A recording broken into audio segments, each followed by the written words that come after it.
¿Verdad que no tiene mucho sentido que a un mecánico le digan que no puede utilizar la llave del 3 o que a un diseñador le recomienden utilizar siempre el color amarillo? En este vídeo veremos qué es realmente el ISO para que tú decidas cuál es el valor que realmente le conviene mejor a tus fotografías, sin nada de dogmas. Y es que abundan los vídeos en YouTube que, con buena intención, tratan de concienciar sobre la necesidad de evitar usar siempre el ISO más bajo posible, aunque de manera un poco forzada.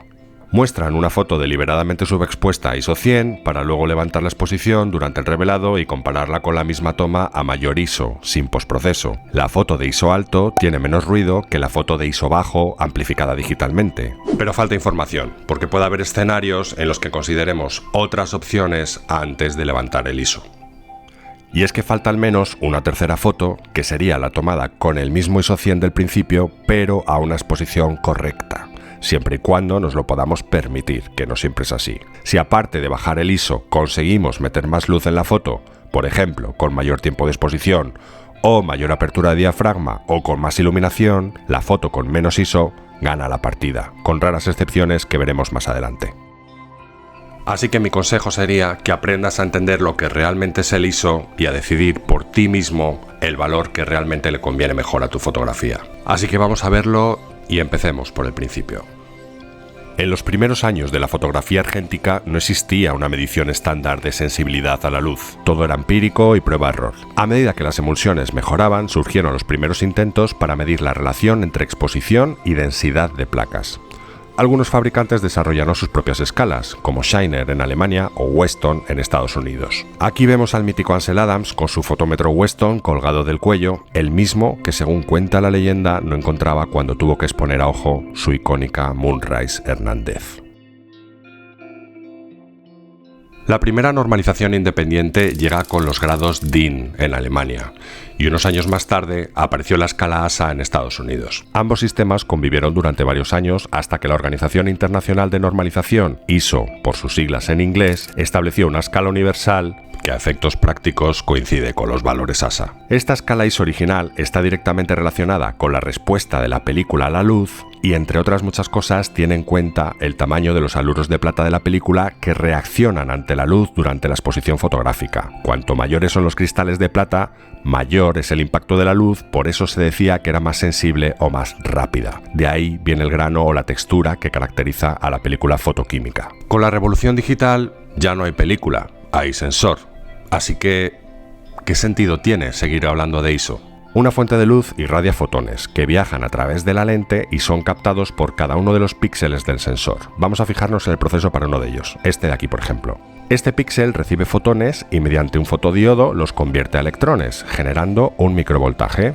Para simplificar este ejemplo, estoy transcribiendo cada fotón a un electrón, pero la realidad es que siempre hace falta más de un fotón. La tensión generada por los electrones convertidos es filtrada y amplificada analógicamente, luego volveremos aquí, para llegar a un conversor analógico digital, que transforma señal eléctrica en ceros y unos. A veces se puede aplicar un segundo factor de ganancia, pero ya sería ganancia digital en este caso, simplemente multiplicando el valor del número binario por un determinado factor, igual que cuando postprocesamos el archivo RAW en el software de revelado subiendo o bajando la exposición. Pero esto no aporta nada de señal útil. Es lo que hacemos también con los ISOs extendidos o simulados, que no dejan de ser una mera multiplicación y que además de la señal también amplifican todo el ruido que se ha ido acumulando en los pasos previos. Ahora ya sabes que los ISOs extendidos no solo no aportan nada de señal útil, sino que además podemos conseguir exactamente lo mismo en postproducción, sin necesidad de tener que quemar el fichero RAW en cámara sin vuelta atrás para recuperarlo.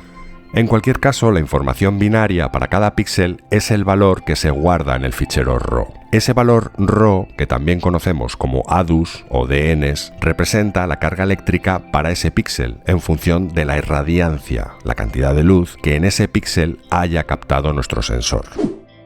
Es importante señalar que cuanto mayor sea el voltaje eléctrico, cuantos más electrones tengamos por píxel, más elevado será el valor binario convertido y mayor brillo tendrá cada uno de esos píxeles resultantes en el fichero RAW. Aplicando el mismo proceso con todos los píxeles y con las técnicas que ya conocemos de mosaico, asignación de color, corrección de gama y perfil de color, obtenemos finalmente la imagen revelada. Pues bien, ¿qué pinta el ISO en todo esto? Pues el ISO no es más que el factor de ganancia aplicado a la señal eléctrica.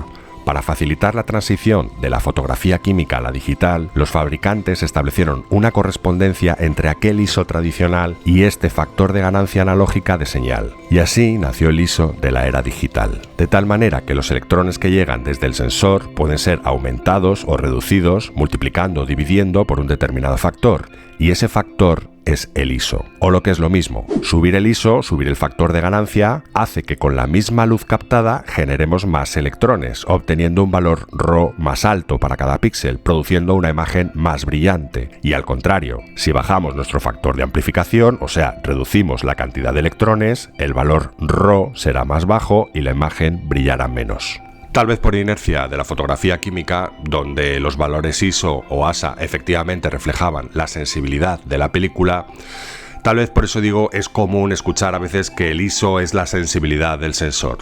Pero esto no es correcto, porque cada modelo de sensor va a tener siempre la misma sensibilidad. Una única manera de responder ante la luz, que es la eficiencia cuántica, o QE por sus siglas en inglés. Las curvas de eficiencia cuántica nos indican cuántos electrones es capaz de producir ese sensor a partir de los fotones que recibe. Cada modelo de sensor tiene su propia sensibilidad, su propia eficiencia cuántica. Por ello, amplificar por un mismo factor de ganancia en dos sensores distintos con eficiencia cuántica distinta puede llevar a que con los mismos ajustes de obturación, diafragma e ISO obtengamos dos imágenes luminosamente distintas según uno u otro sensor. Y por eso, objetivamente, cuando se modela un sensor, se suele hablar más de ganancia analógica, pero no de ISO. El ISO no es la sensibilidad del sensor, vuelvo a repetir. Dado que la eficiencia cuántica no es uniforme para todas las longitudes de onda, los sensores tienden a registrar las intensidades de rojo, verde y azul de manera desigual. Así que para equilibrar la respuesta del sensor, utilizamos el balance de blancos.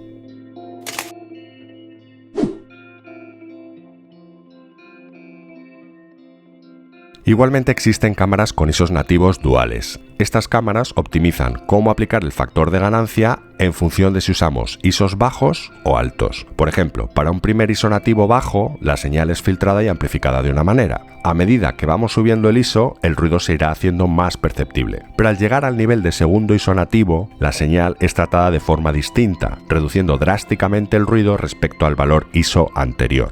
Para este valor de ISO y todos los superiores, la amplificación irá por este segundo tratamiento de señal. Esta sería una de las raras excepciones en las que un ISO mayor podría arrojar menos ruido que sus valores precedentes. Por último, podemos mencionar las cámaras ISO invariantes o mal llamadas ISO-less, un término de marketing tan absurdo como tantos otros. Y es que no hay cámaras ISO-less, porque todas las cámaras cuentan con algún amplificador de señal. Incluso te diría que tampoco hay cámaras 100% ISO invariantes en todo su rango de ISO.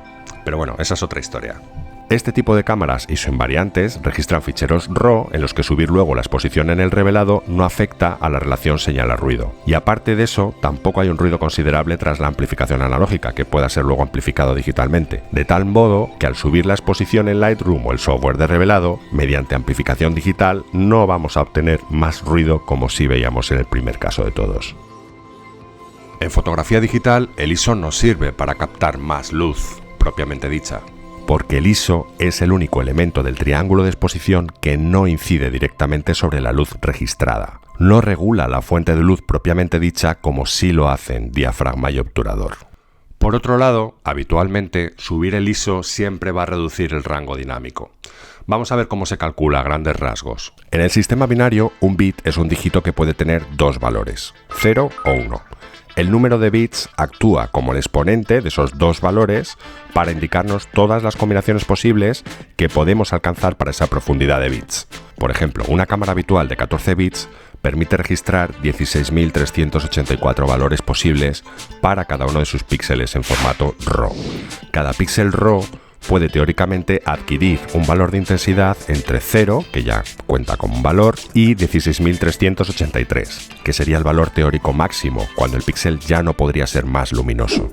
La proporción entre el máximo valor RAW disponible y el mínimo valor RAW que siempre va a generar el sensor debido al ruido, incluso en ausencia total de luz, definirá el rango dinámico de nuestra cámara. En una cámara de 14 bits casi perfecta que utilizara los 16.384 valores disponibles y que solamente arrojase una unidad RAW de ruido, el valor de rango dinámico sería este: Cuando hablamos de pasos en fotografía, subir un paso implica el doble, bajar un paso implica la mitad, es decir, multiplicamos por 2 o dividimos por 2. Entonces, para pasar este número a una escala de pasos a la que estamos acostumbrados en fotografía, simplemente lo pasamos a una escala logarítmica en base 2.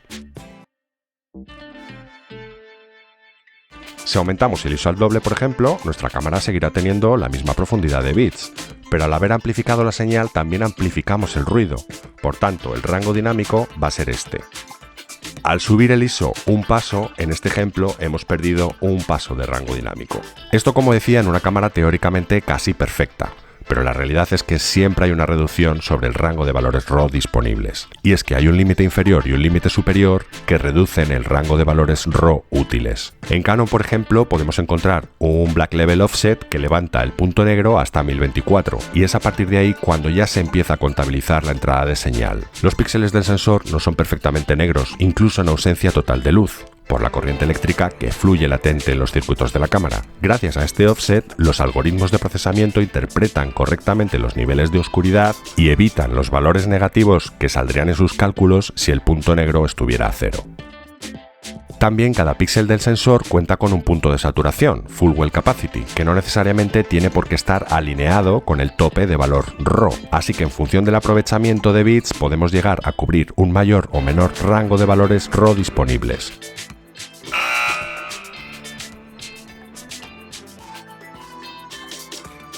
Recuerda que el ISO actúa sobre la señal eléctrica, que contiene tanto señal útil como el ruido que se haya ido produciendo hasta el momento de la amplificación. En definitiva, si quieres evitar el ruido en tus fotos, no te preocupes tanto por utilizar sistemáticamente un determinado valor o evitar sistemáticamente otro determinado valor. Preocúpate por captar más luz. Si no puedes aumentar la apertura porque necesitas profundidad de campo, mira a ver si puedes aumentar el tiempo de exposición, o viceversa. Si tampoco puedes aumentar el tiempo porque la foto te saldría trepidada o el sujeto movido, entonces sube el ISO sin problema y ya reducirás el ruido generado más adelante en postproducción.